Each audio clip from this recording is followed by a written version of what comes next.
The Pulse School on RealAgriculture.com is brought to you by Saskatchewan Pulse Growers and Nodulator XL.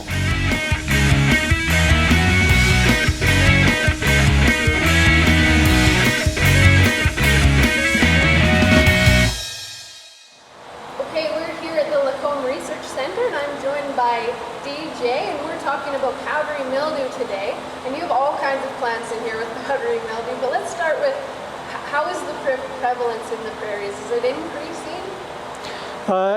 It appears the disease is increasing, spread more than it was. However, the disease can be more severe in the dry areas than in the wet and cool areas. Usually in the south, the disease is more prevalent than in the central and the north prairie. And we talked a little bit about overwintering before, but is it partly because this pathogen potentially can't overwinter in Canada, that's why we see it from the south the most? Well, we have no evidence at this point to show that the pathogen can overwinter in Canada, but it might be. So it's an interesting area to look at. But the general belief is that the pathogen, the initial inoculum comes from the south in the United States, in the North United States. So in the summer, the wind carries the asexual spores from south to Canada. That is why the disease occurs later in Canada.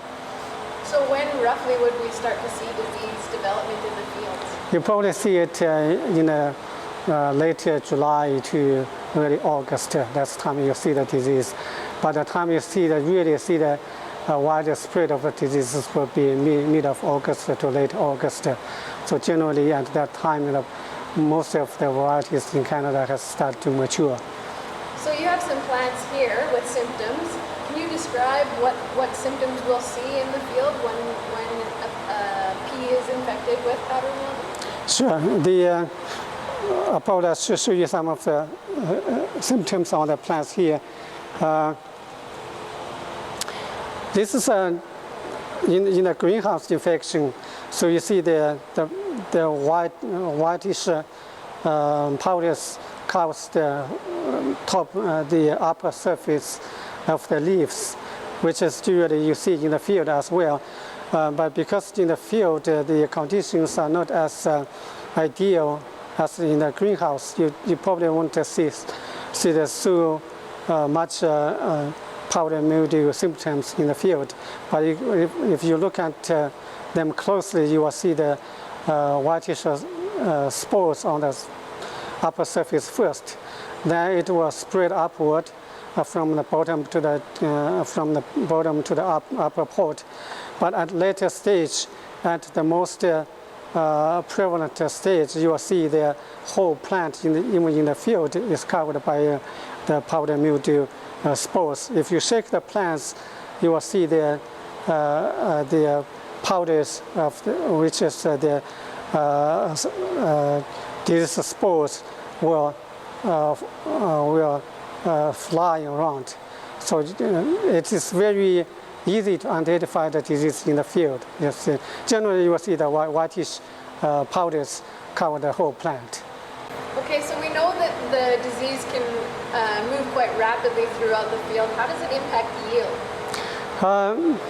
Under field conditions, what we found is the maximum yield impact is probably around 25 to 30%. But as you see here, under the ideal conditions for the disease, the disease can occur at a very early stage, and even before the plants reach the flowering, the whole plant can be infected. So the yield reduction will be much more significant than 25 to 30%. But as I mentioned before, under Canadian prairie conditions, the disease usually occurs at later July to early August.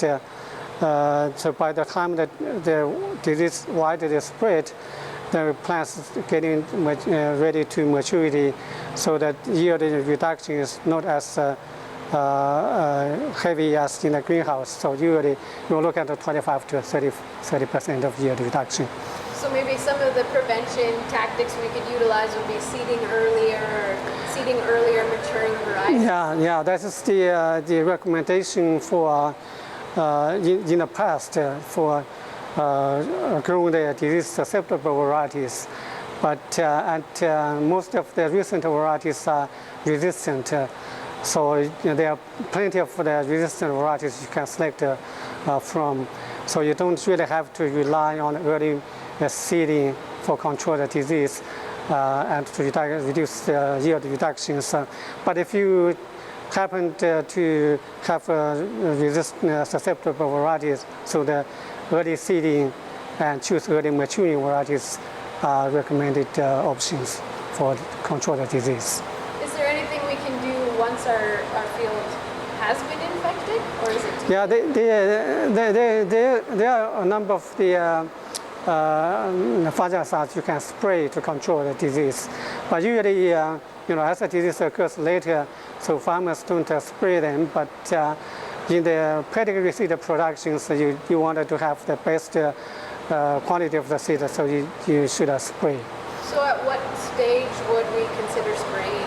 Well, as soon as you see the symptoms show up, you should spray. The earlier you spray them to control them, the better.